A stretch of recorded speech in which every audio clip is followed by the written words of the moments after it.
শুধু দর্শক বন্ধু, আপনারা দেখছেন একে নিউজ বাংলা। মাদ্রাসা বোর্ড স্কুল বোর্ডের সঙ্গে মিশিয়ে দিতে চলেছে রাজ্য সরকার। আরেকদিকে আলিয়া ইউনিভার্সিটিকে উচ্চ শিক্ষা দপ্তরের সঙ্গে মিলিয়ে দিতে চলেছে রাজ্য সরকার। আমরা দেখেছি যে বিভিন্ন জায়গায় স্কুলের ছাত্ররা বিভিন্ন ইস্যুতে বিভিন্ন বিতর্কে জড়িয়ে যায়। আজও পর্যন্ত আমরা কোনো জায়গায় দেখিনি যে মাদ্রাসার কোনো ছাত্র কুকর্মে জড়িয়েছে বলে তেমন ভাবে আমরা দেখতে পাই না। তারপরেও বেশ কিছু মানুষ মাদ্রাসা নিয়ে ক্রমশ একের পর এক কুৎসা গেয়ে চলে। আর ভারতবর্ষ তথা পশ্চিমবঙ্গ থেকে যে ইসলামিক কালচার, সেই কালচার কিন্তু কার্যত তুলে দিতে যাচ্ছে বর্তমানে ডবল ইঞ্জিনের সরকার। ধীরে ধীরে ভারতবর্ষ থেকে ইসলামিক কালচারকে তুলে দিতে চায় এই সরকার। এই প্রসঙ্গে বিশিষ্ট রাজনৈতিক বিশেষজ্ঞ ইমতিয়াজ মোল্লা মহাশয় কি প্রতিক্রিয়া দিলেন শোনাব আপনাদের। দেখুন, এখনও পর্যন্ত মাদ্রাসা সার্ভিস কমিশনের যা হাল, স্কুল সার্ভিস কমিশনের একই হাল। দুটোই টাইমলি পরীক্ষা নিতে পারে না। রিক্রুটমেন্টের ক্ষেত্রে পরীক্ষা হলে রেজাল্ট বেরোয় না, রেজাল্ট বেরোলে তাদের কাউন্সিলিং হয় না, কাউন্সিলিং হয়ে যাওয়ার পর তারা জয়নিং লেটার পায় না। আবার জয়নিং লেটার পাওয়ার সময় হলে একজন গিয়ে দিল্লিতে গিয়ে বা হাইকোর্টে গিয়ে একটা কেস করে স্টে অর্ডার করে দেয়। বিগত 15 বছরের তৃণমূলের যুগে আমরা এই দেখেছি। তাহলে এই স্কুল সার্ভিস কমিশন এমন নয় যে খুব দক্ষ, দুর্নীতিমুক্ত এবং যোগ্য মানুষদের হাতে আছে। তাহলে এখন মাদ্রাসা সার্ভিস কমিশন একটা আলাদা ব্যবস্থা, সেটাও জর্জরিত। তারও একই অবস্থা, পরীক্ষা হয় না, পরীক্ষা হলে রেজাল্ট বেরোয় না, তার জন্য কেস করলে রেজাল্ট বেরোলে কাউন্সিলিং হয় না, কাউন্সিলিং হলে অ্যাপয়েন্টমেন্ট হয় না। যেখানে ধরুন 5000 টিচার দরকার, সেখানে 500-600 টিচার নিয়োগ করা হয়। তাহলে কে কার দায়িত্ব নেবে? এই যে মাদ্রাসা সার্ভিস কমিশনটাকে তুলে দিয়ে স্কুল সার্ভিস কমিশনে ঢোকানো হচ্ছে, এটা তার মানে ওই যে বর্তমান সরকারের মাদ্রাসার প্রতি যে ঘৃণা, মাদ্রাসা শিক্ষা ব্যবস্থাটাকে তুলে দেওয়ার একটা চক্রান্ত। যে মাদ্রাসা একটা অথরিটি, তো একটা বোর্ড, মাদ্রাসা সার্ভিস কমিশন, তার একটা রিক্রুটমেন্ট অথরিটি আছে, তারা ধরুন তাদের নিজস্ব সিলেবাস করবে। তো স্কুল সার্ভিস কমিশনের আন্ডারে ঢুকিয়ে দেওয়া মানে কি মাদ্রাসা আরও নেগলেক্টেড হবে, আরও অবস্থা খারাপ হবে, এভাবে এটা উঠে যাবে। তো অতএব এইটা বিজেপি সরকারের মাদ্রাসা বিরোধী যে স্ট্যান্ড, সেটাই আমরা এখানে দেখতে পাচ্ছি। কিন্তু কি হতে যাচ্ছে বাংলার মানুষ এইটার দিকে নজরও নেই, জানেও না যে এত বড় একটা ঘটনা ঘটতে যাচ্ছে, এবং এতে মাদ্রাসার ভবিষ্যৎ, সরকারি মাদ্রাসার ভবিষ্যৎ অন্ধকারে ডুবে যাবে। মাদ্রাসাতেও শিক্ষা হয়, দেওয়া হয়, মাদ্রাসাতেও শিক্ষা পাঠ দেওয়া হয়, স্কুলেও শিক্ষার পাঠ দেওয়া হয়। আমরা দেখেছি বিভিন্ন স্কুলের ছাত্রছাত্রীরা বিতর্কে জড়ালে মাদ্রাসার ছাত্রছাত্রীরা কিন্তু বিতর্কে জড়ান না। সেই মাদ্রাসাটাকে বারবার এই সরকারের চোখরাঙানি খেতে হয় কেন, কি মনে করেন? বিমাতৃসুলভ আচরণ মাদ্রাসা। এবং মুশকিল হচ্ছে কি, যারা শিক্ষামন্ত্রী হয়, সমস্ত দপ্তর নেয়, তারা নিজেরাই শিক্ষিত নয়। তারা আরবি ভাষাটাকে এখনও বিদেশি ভাষা মনে করে, কিন্তু আরবি ভাষা যে আন্তর্জাতিক ভাষা। কই, ইংরাজিটাকে তো আমাদের কোনো ঘৃণা লাগে না, আরবি শুনলেই এদের মন কাঁদতে শুরু করে দেয়। অথচ এই আরব দেশগুলোতে সবথেকে বেশি ফরেন কারেন্সি রেমিটেন্স যেটা ভারতবর্ষ পায়, কিন্তু তাও দেখবেন আরবের প্রতি ঘৃণা। আর মাদ্রাসা সার্ভিস কমিশনে যে স্কুল আছে, মানে অ্যাকচুয়ালি তো স্কুল আর মাদ্রাসা সার্ভিস কমিশন একই রকম, একই পঠন পাঠন, একই সাবজেক্ট। হয়তো একটা আরবি সাবজেক্ট ওখানে বেশি পড়ানো হয়, সেটাও তুলে দেওয়ার বন্দোবস্ত হচ্ছে।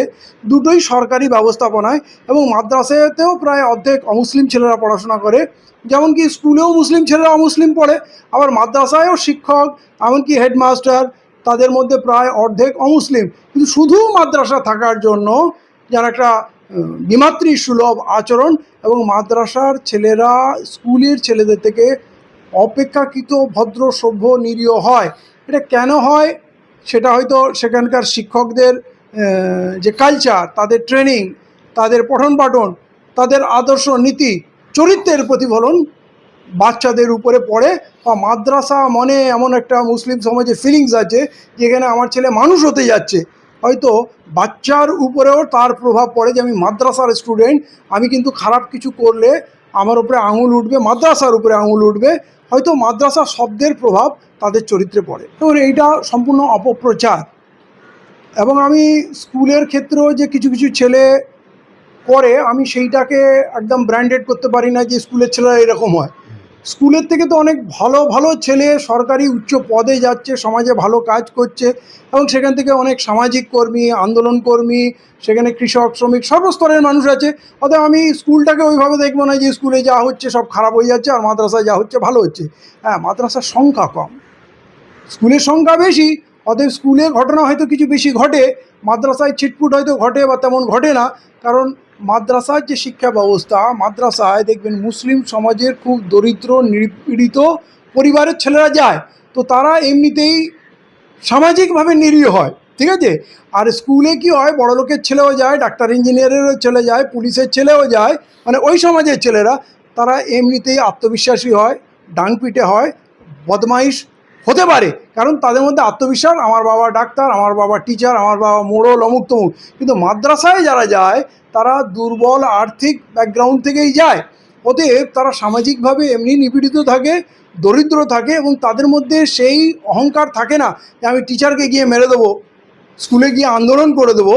তাদের একটা সামাজিক নিপীড়নের জায়গা থেকে তারা উঠে আসছে, তারা অত্যাচারিত, অতএব তারা এখনও এতটা মজবুত হয়ে যায়নি যে তারা অত্যাচারমূলক কাজে লিপ্ত হবে। আলিয়া ইউনিভার্সিটি যেটা রয়েছে সেটাকেও উচ্চশিক্ষা দপ্তরের সাথে মিশিয়ে দেওয়া চলছে, এ প্রসঙ্গে আপনি কি বলবেন?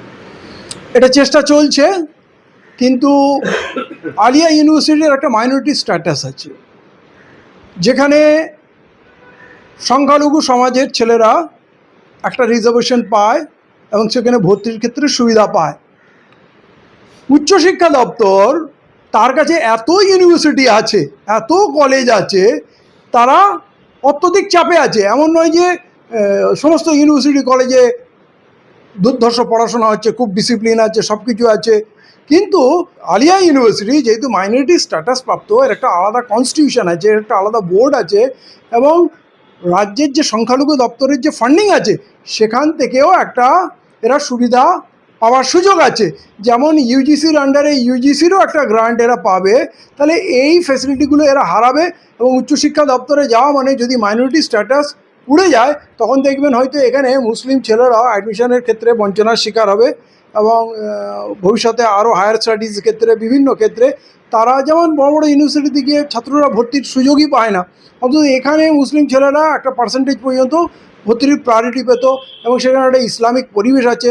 প্রায় 250-300 বছরের একটা পুরনো ইতিহাস, ভারতবর্ষের প্রথম শিক্ষাক্ষেত্র এইটা, সেইটা পরে উন্নত হয়ে তার একটা অংশকে ইউনিভার্সিটি করা হয়েছে। মানে মাদ্রাসা আলিয়া যেটা ছিল, এটা প্রথম নাম, যেটা ব্রিটিশদের তত্ত্বাবধানে তৈরি হয়েছিল, সেই প্রতিষ্ঠানের যে লেজেসি সেইটা নষ্ট হয়ে যাবে যদি এটা উচ্চশিক্ষা দপ্তরে নিয়ে যাওয়া হয়। এর স্ট্যাটাস যদি মাইনরিটি স্ট্যাটাস যদি ধ্বংস করে দেওয়া হয়, তাহলে এর ইতিহাসটাকেও ধ্বংস করা হবে, আর এর যে সংখ্যালঘু সমাজের যে সুযোগ সুবিধা পড়াশোনার, সেটাও অনেক ক্ষেত্রে ব্যাহত হবে। ইসলাম একটা সমুদ্র, তো সমুদ্রকে যখন কখনো শুকিয়ে ফেলা সম্ভব না, তো ইসলামকে থামানো সম্ভব না, তাতে জোয়ার ভাটা আসতে পারে। পৃথিবীর বড় বড় শক্তি, যারা মহাশক্তি, রাশিয়া, চায়না বা আমেরিকা, তারা বহুবার চেষ্টা করেছে ইসলামকে ধ্বংস করার, ইসলামিক কালচার, ইসলামিক তাহজিব, ইসলামিক বিশ্বাসকে ধ্বংস করার, কিন্তু তাদেরই বাড়ি থেকেই আবার মানুষ ইসলাম গ্রহণ করেছে, ইসলামকে সমৃদ্ধ করেছে।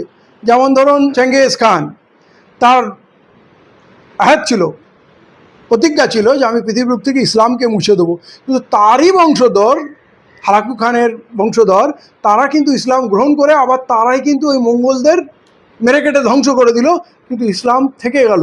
অতএব এটা ইসলাম এমন একটা জিনিস, এটাকে কেউ জোর করে বাড়িয়ে দেবে আর কেউ জোর করে থামিয়ে দেবে, এটা তার একটা নিজস্ব গতি আছে। যত পুরনো হচ্ছে, এটা তো 14 বছরেরও বেশি পুরনো, আজকের দিনে প্রফেট মোহাম্মদ সাল্লাল্লাহু সাল্লাম নেই, এবং তারপরে আর কেউ প্রফেট আসবে না, তাহলে তারপরে সিস্টেমকে চালাচ্ছে কে? অনেক ধর্ম, অনেক পন্থা, অনেক ইজম পৃথিবীতে এসছে, ধ্বংস হয়ে গেছে, কিন্তু বেড়েই চলেছে। তার মানে এর ভিতরে একটা কিছু শক্তি আছে যেটা নিজে থেকে গ্রো করে, নিজে থেকে বিস্তার লাভ করছে, এগিয়ে চলেছে। বলুন তো আজকে ইউরোপে কোন মুসলমানের রাজত্ব আছে? জাপানে কোন মুসলমানের রাজত্ব আছে? রাশিয়া, চীন, কোথায় আছে মুসলমানের রাজত্ব? কিন্তু সেখানে হু হু করে ইসলামের বিস্তার হচ্ছে। অতএব কেউ যদি মনে করে আমরা এই নিয়ম করে, আইন করে অত্যাচার করে ইসলামকে রুখে দেবো, ইসলামিক কালচারকে আটকাবো, তাহলে তারা ভুল করছে।